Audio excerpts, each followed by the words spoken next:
Climate change is not only an environmental problem in Afghanistan, but it has contributed to the peace and to treat peace and stability in Afghanistan, because the loss of ecosystem productivity forced people from rural area to migrate to urban areas, and we have the problem in urban areas to shelter them. And this is the main issues that we are suffering now, and we are losing our land productivity, and land degradation is another issue. Soil erosion, and also glacier melting. We have very limited glaciers in my country, which is melting now, and that's the major water resources in my country. This is in general the overall impact of climate change that we see now in Afghanistan. Right, and presumably with the instability in the country, in certain regions of the country, adaptation policies, I imagine, difficult to implement. As a post-conflict country, we have started just a few years back to work on the climate change issues, and we are enabling activities and do what the climate change needs. And adaptation is another issue that we are working on our strategies. We have developed NAPA and NCAC, and now we are working on the initial national communication to be submitted to UNFCCC. These are the activities that Afghanistan has started initially, but we hope that we can pursue these activities and work more on adaptation issues.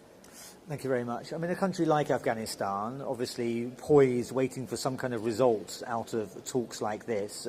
Countries really at the kind of cutting edge of the climate change debate. They're not getting the results that they could perhaps they should perhaps be expecting.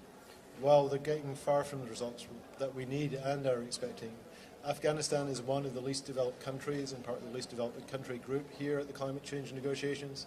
They're the countries that have contributed least to climate change because they all have very low emissions, but they're countries that generally suffer the most from climate change. They have the least resources for adaptation.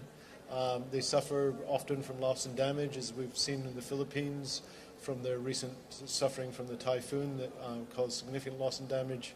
But the major countries such as the US is opposing or blocking any significant agreement on loss and damage here. Whereas also globally we have failed to reduce emissions. It's 20 years since we concluded the UNFCCC treaty, and in that 20 years global emissions have increased by about 30%. So we need much more ambition on mitigation, reducing global emissions, but also much more ambition on providing adaptation, for funds for countries like Afghanistan to adapt to climate change, and a mechanism to address, an international mechanism to address loss and damage.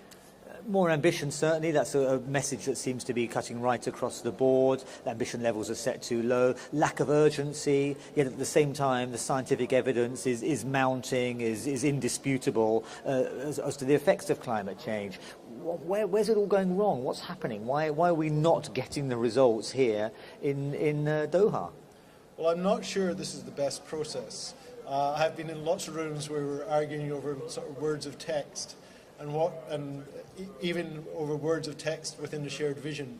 I actually teach strategy, and if I was trying to get a shared vision on how we address this problem globally, I'd have a much more workshop or facilitated workshop process where countries get together and work out how we rapidly reduce emissions, rapidly address adaptation, etc. Not just this 190 parties arguing over bits of text on now electronic paper. In the meantime, Afghanistan is waiting for some kind of results and suffering the consequences of climate change. I mean, how do you view these talks? I mean, it must be very frustrating for anybody involved in the Afghanistani government watching and waiting for some kind of positive results from Doha. Of course, if there is not concrete measures here in Doha, and the climate in Afghanistan and the people in Afghanistan will be frustrated, and also we will have another major critical issues on drought, because as other countries suffering from rising the seawater, we are suffering from the droughts and also water resources. And water resources, the major sources that we will lose it in the next few years. Okay, thank you both.